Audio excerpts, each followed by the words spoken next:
बहुत ही अच्छा एक प्रश्न है कि जो कार्य त्राटक के द्वारा हो सकता है वह कार्य मंत्रों के द्वारा किया जा सकता है।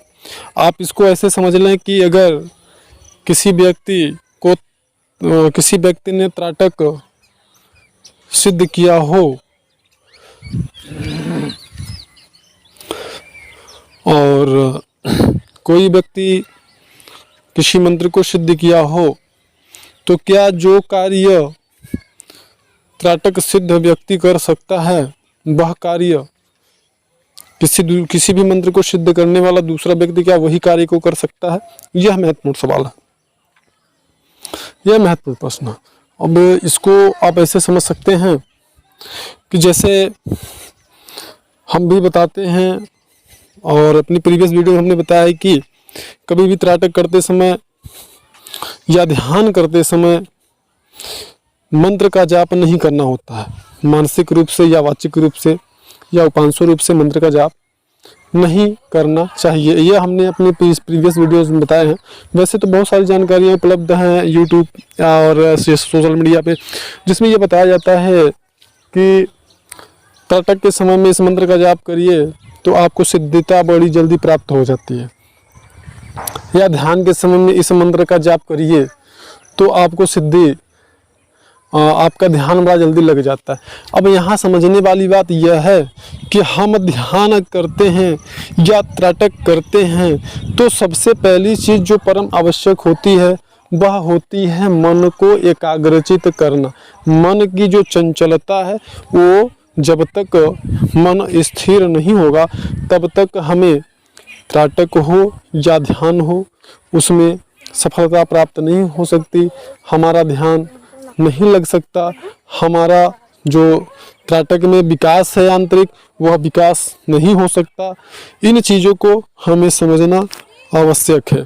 तो इसके लिए सबसे पहले यह समझना ज़रूरी है कि हम मंत्र का जाप अगर ध्यान कर रहे हैं, उस दशा में यदि मंत्र का जाप भी हम करते हैं तो आप ये समझ लें कि आपके मन की जो चंचलता है वह नहीं शांत होती, या आप कह सकते हैं कि मन की जो चंचलता है वह बहुत बाद में जाकर के शांत होती। और जब तक हमारे मन की चंचलता शांत नहीं होगी तब तक हमें समाधि हमारा नहीं लगेगा, ध्यान हमारा नहीं लगेगा।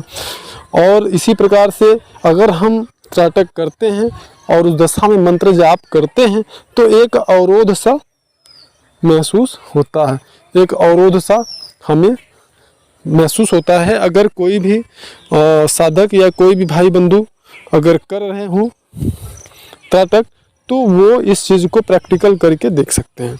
तो इसलिए अच्छा, दूसरी बात है कि जो प्रश्न है कि क्या जो त्राटक सिद्ध व्यक्ति कर सकता है क्या वो सभी चीज़ों को मंत्र सिद्धि के द्वारा किया जा सकता है?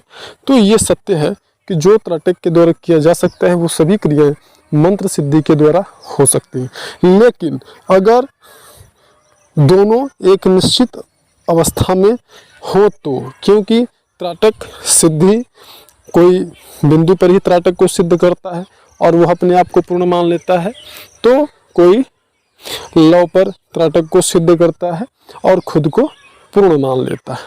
तो कोई जो व्यक्ति होते हैं वह किसी पेड़ पर त्राटक को सिद्ध करता है तो वह अपने को पूर्ण मान लेता है।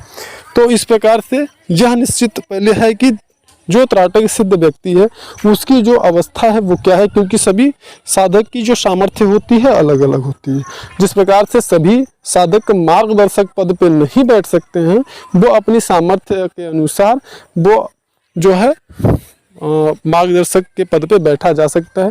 आपके अंदर अगर ज़्यादा मात्रा में योग बल उत्पन्न करने की सामर्थ्य है तो आप मार्गदर्शक पद पे बैठ सकते हैं, और ये सामर्थ्य सभी के अंदर समान नहीं होता। ठीक इसी प्रकार से आप निश्चित यह होता है कि आपने त्राटक किस स्थिति में सिद्ध किया और आपकी स्थिति अवस्था जो है वो योग में क्या है, और उसी प्रकार से मंत्र सिद्ध करने वाले व्यक्ति का निर्भर करता है कि उसकी जो सामर्थ्य है, योग्यता है, वो क्या है। लेकिन अगर प्रश्न यह है कि हाँ क्या ऐसा हो सकता है, तो आप ये समझ लें कि जो त्राटक करने वाला व्यक्ति कर सकता है वह क्रिया मंत्र सिद्धि भी कर सकती है, इसमें कोई दोष नहीं है। हाँ, बहुत आगे जाने पर कुछ भिन्नताएं आती हैं।